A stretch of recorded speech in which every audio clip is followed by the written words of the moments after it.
Here we are at the beginning of the video, and I've already messed up the edit. Let me try this again.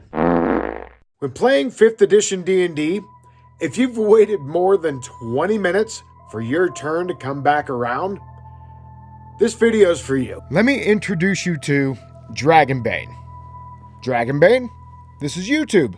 YouTube, Dragonbane. Combat in this game is way more deadly for both sides, as it should be. In the last few weeks especially, I've gotten rather close with the Dragonbane system.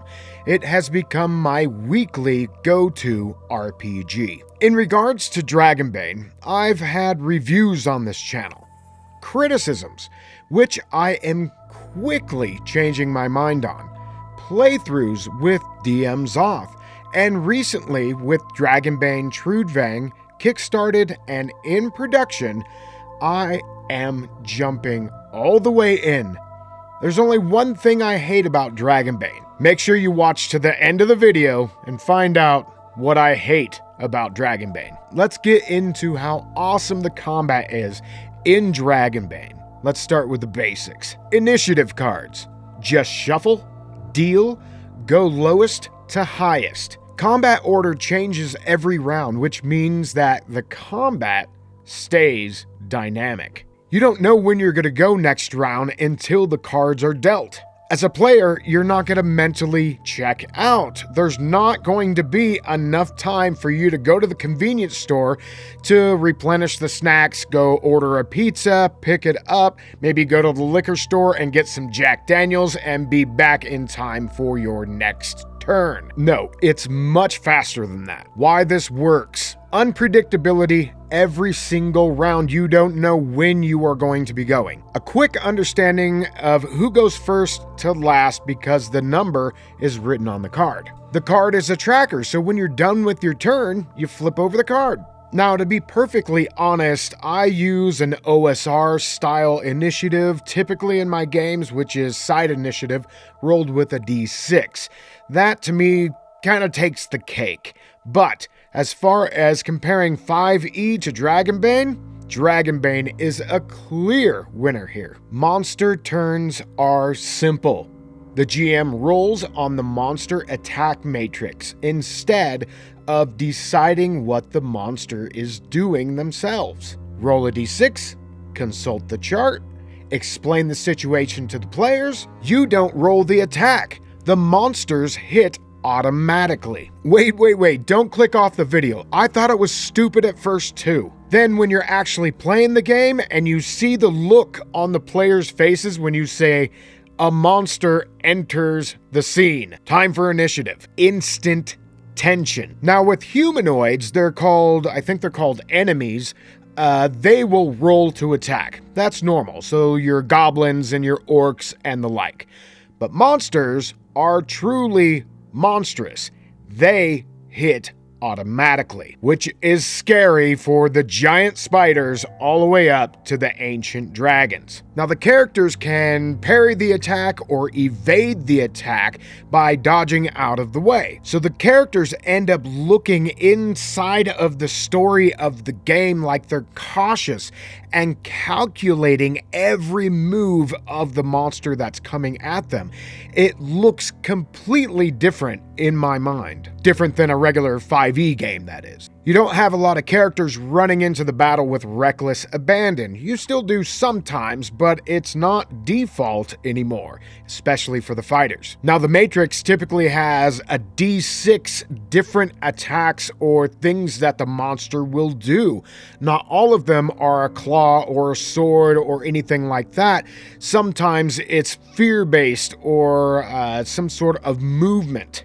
And it's at those times that the characters will take those opportunities to actually inflict a lot of damage. Or the characters end up taking some pretty heavy risks and coming out on top. Or end up getting the bad end of that dice roll and then they need to prepare to receive the pain. It totally makes sense. Monsters are monstrous, ferocious, and intimidating. They are legendary creatures on the hunt.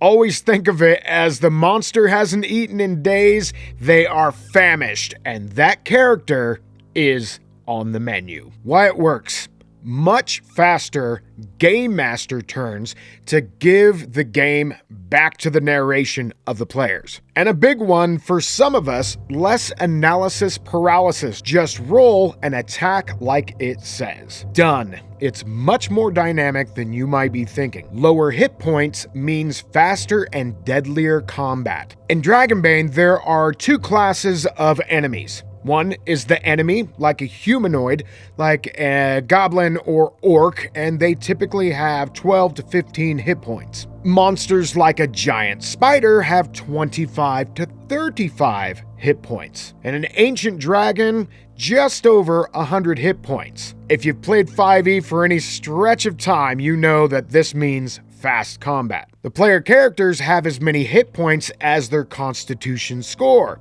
A 17 constitution, 17 hit points. Armor is very important at absorbing incoming damage. Keep that in mind. Why it works: combat is just much faster. No more 4-hour slogs of battle. This means it's a very different combat style that needs to be adjusted to, especially if players are coming over from a 5th edition mindset. There will never be a tendency to hand out plot armor for the characters, because it just doesn't make sense with the Dragonbane rule set. So that may be a bummer for the DMs wanting to write an adventure story rather than letting the story emerge at the table. But for me, having death on the line at the table is much more immersive than having that plot armor. Death saves have more weight. At first, I rolled my eyes at Dragonbane having death saves because, well, it brought me back to 5e and how kind of lame that seemed. Mostly because in 5th edition, when a player goes down and into death saves, they are now out of the combat. They can't do anything. With Dragonbane, another PC can rally a downed player, which means they can continue to fight. Sure, they have to keep rolling death saves, but man, it really ups the tension. Now the character can still make meaningful decisions even though they're bleeding out. And arguably, they could technically die quicker, because now they're in harm's way. And above all that, it is very cinematic, which I'm all about. Push rolls add risk. Players can push rolls inside combat and outside of it, essentially gaining a reroll. Some game masters love reroll mechanics, like this guy. Others, not so much, so hear me out. Each ability score has a condition under it.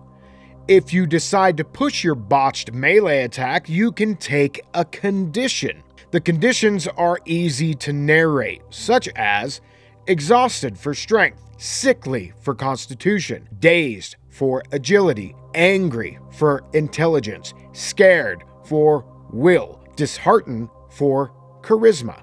Let's say you botched a melee attack roll, and you're like, I need to push that, so you gain the angry condition. From now on, all intelligence rolls are done with a bane or disadvantage. That is until you rest. So there's a give and take here, and the player gets to calculate that risk. Why it works: it creates escalating tension.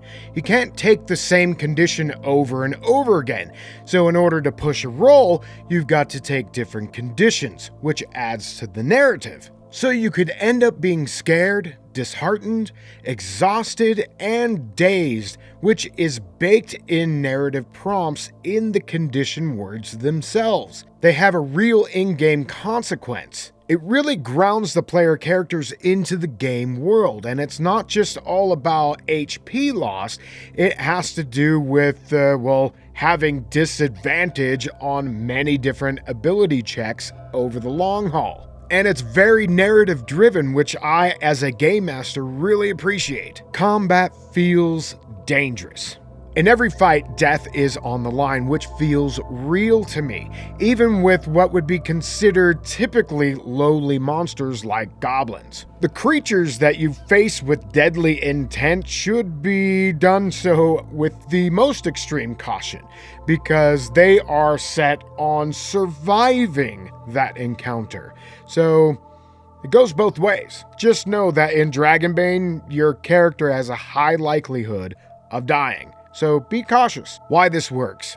There are many people out there that are craving this sort of deadly tension.